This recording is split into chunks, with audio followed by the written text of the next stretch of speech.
12 ayat 10. Dan mendengar suara yang nyaring di surga berkata, sekarang telah tiba keselamatan dan kuasa dan pemerintahan Allah kita dan kekuasaan Dia yang diurapinya, karena telah dilemparkannya ke bawah pendakwa. Setan itu namanya pendakwa, dan saudara lihat bahasa Yunani pendakwa, kategoros, a complaint at law.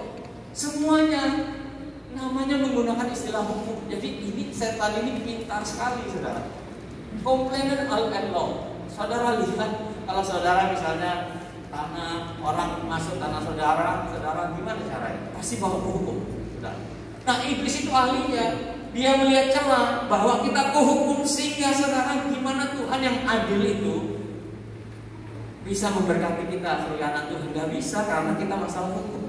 Makanya kadang-kadang di-delay berkat kita, ditunggu dulu sampai masalah hukum kita selesai. Karena Tuhan itu Allah yang adil. Dia yang ciptakan hukum. Complaint or no. Jadi semua istilahnya pakai istilah hukum. 1 Yohanes, anak-anakku, hal-hal ini kutuliskan kepada kamu supaya kamu jangan berbuat dosa. Namun jika seorang berbuat, kita mempunyai seorang pengantara pada Bapa, yaitu Yesus Kristus yang ada. Saudara lihat, pengantara pada Bapa itu memakai kata, kita tahu Yesus. Dan bahasa Yunaninya memakai kata advokat. Kita sering dengar istilah advokat. Advokat siapa? Pengacara. Dan Yesus adalah pengacara kita.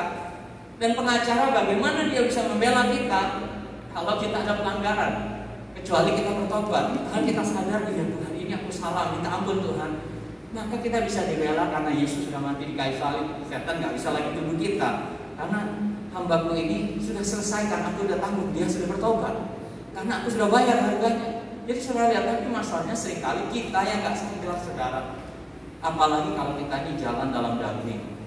Makanya kita harus jalan dalam integritas. Pertanyaannya adalah, kenapa musuh kita bisa menguasai kita? Saudara tahu, kita warga negara Indonesia, kalau kita keluar negeri ada masalah, saudara, kita ditangkap misalnya karena ada pelanggaran, maka pemerintah Indonesia wajib untuk mencari pembela, untuk membela kasus kita. Begitu juga tergantung negaranya mana. Kalau Israel, satu warga negaranya ditangkap, dia bisa bikin perang. Karena bagi dia satu itu, ingat dulu tentaranya Khalid diculik oleh Palestinian, diculik oleh Hizbullah. Saudara tahu sampai perang gara-gara satu tentara, harusnya biarin aja, karena bagi dia warga negaranya sangat berharga. Nah, kita ini warga negara surga. Kita pilih bilang karena keluarga kita dari dalam surga, dan dari sini juga kita menanti Tuhan Yesus sebagai juru selamat yang akan mengubah tubuh kita yang hina sehingga serupa dengan tubuhnya. Kita warga negara surga, jadi surga wajib.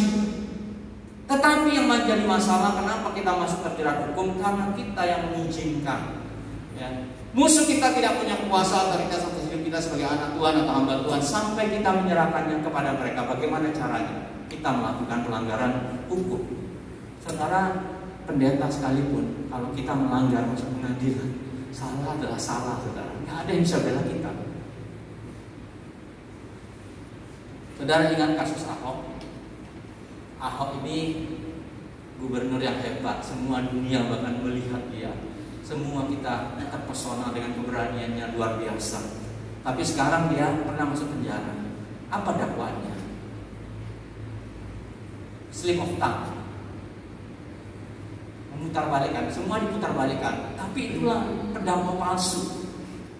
Satu-satunya untuk menurunkan dia dari gubernur dan mencegah dia harus melalui pengadilan. Jadi mereka harus bangun case demi case untuk menyalahkan dia supaya dia bisa disalahkan pengadilan. Karena nggak bisa langsung diturunkan dari gubernur, nggak bisa.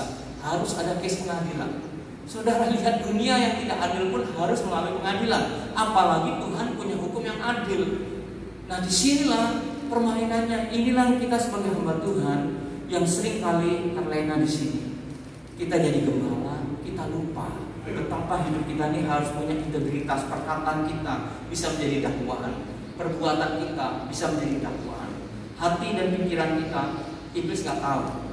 Tetapi kita pikirkan, kita keluarkan, jadilah dia. Kita kena dakwaan. Jadi saudara lihat, kita kena kasus ini sebagai hamba Tuhan. Makanya ada perlambatan banyak hal. Sampai kita bertobat, kita koreksi, kita diperbaiki. Karena Tuhan baik, Dia tahan berkatnya. Supaya apa? Supaya kita bertobat. Jadi kita harus tahu, ada namanya hajaran, ada namanya ujian. Saya belajar banyak ini. Ajaran itu memang kita harus dihajar, harus bertolak.